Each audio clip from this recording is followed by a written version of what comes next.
सिद्धि की शादी के बाद वो ससुराल चली जाती है। पीछे रह जाती है भाभी रानी। सिद्धि के ससुराल जाते ही भाभी कहती है, अरे वाह जी वाह, सारे कपड़े मेरे।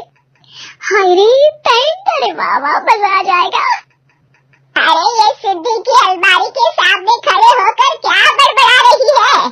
जाकर देख मेहमानों को विदाई की मिठाई मिली कि नहीं। अब हाँ माँ जी, क्यों नहीं, लेकिन पहले कपड़े तो बदल लूं।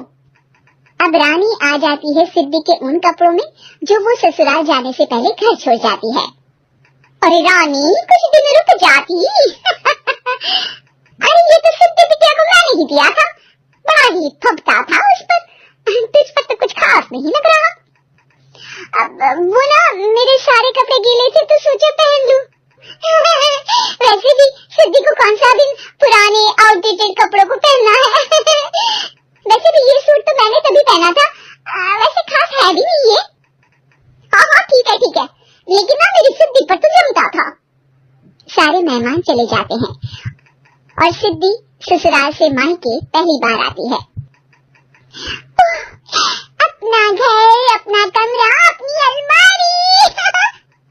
ये बोलकर जैसे ही सिद्धि अलमारी खोलती है तो सामने उसके कपड़ों की जगह कुछ और ही रखा होता है। माँ, ओ माँ, जरा कमरे में तो आना। सास और रानी वहाँ पहुँच जाते हैं।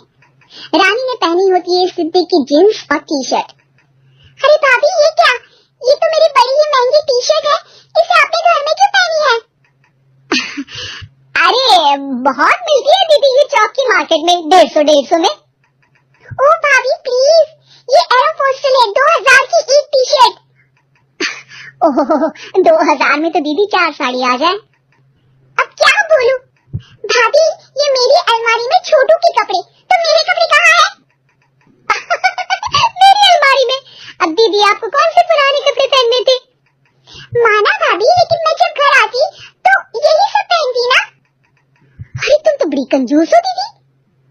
खैर वक्त आता है जब सिद्धि ससुराल के लिए रवाना हो रही होती है। अरे रानी, अंदर से सिद्धि का गिफ्ट ले आ, लड़की पहली बार ससुराल से मायके आई है। रानी अंदर जाती है और एक सिंपल सी साड़ी लेकर बाहर आ जाती है। ये लीजिए माँ जी। सास बेटी को गिफ्ट देकर ससुराल भेजती है। अगले दिन रानी एक सुंदर सी साड़ी पहनकर सामने आती है। अरे रानी, ये तो वो साड़ी है जो मैंने सिद्धि को देने के लिए दी थी जब वो ससुराल ले जाती, लेकिन ये तूने कैसे पहन ली? अरे माँ जी, ये साड़ी तो मुझे बहुत पहले से ही पसंद थी, लेकिन चिंता न करिए, मैंने सिद्धि के लिए भी अच्छी सी साड़ी दी है। हाँ। तभी सिद्धि का फोन आता है। क्या माँ, कुछ अच्छा तो दिया होता ससुराल ले जाने के लिए। अरे पहले दिखा दिया होता। ये चमकते हुए पैकेट में नौकरानी वाली साड़ी मत दिया करो माँ। अरे बेटे, वो तेरी भाभी ने ना गलती से उससे पैकेट बदल गया। हाँ, मैं कल ही तेरे भाई के हाथ से तेरा वाला पैकेट भेज दूंगी। अरे रहने दो माँ, आई एम श्योर भाभी ने अभी वही साड़ी पहनी होगी जो तुमने मेरे लिए रखी थी। तुम तो समझ नहीं पाई उनको। खैर छोड़ो, मैं ज्यादा बोलती अच्छी नहीं लगती, रहने दो, आपको उन्हीं के साथ रहना है, फिर बात करेंगे। सास को रानी पर गुस्सा आ जाता है। वो उसके कमरे में जाती है जहाँ वो शादी का एल्बम देख रही होती है। रानी, मार्केट क्या करे, कैसी ही साड़ी लेकर आ, कल प्रतीक जाकर सिद्धि के घर दे आएगा। अरे क्यों माँ जी, कितनी साड़ी देनी है दीदी को, या कोई सेल लगी है क्या? अरे चुप कर, मेरे बेटी के हिस्से की साड़ी खुद पहन ली, अब ज्यादा ज्ञान बांट रही है। एक दिन सिद्धि का फोन आता है। माँ, मेरी सास ने आप सबको खाने पर बुलाया है। सारे लोग सिद्धि के ससुराल पहुँचते हैं। खाना खाकर वो लोग निकल रहे होते हैं कि सिद्धि की सास सभी को गिफ्ट देती है। अरे बहन जी, बेटी के घर का खाना खा लिया, यही बहुत है जो आप ऊपर से गिफ्ट भी दे रही है। अरे बहन जी, आप भी कहाँ इन बातों पर विश्वास कर रही हैं।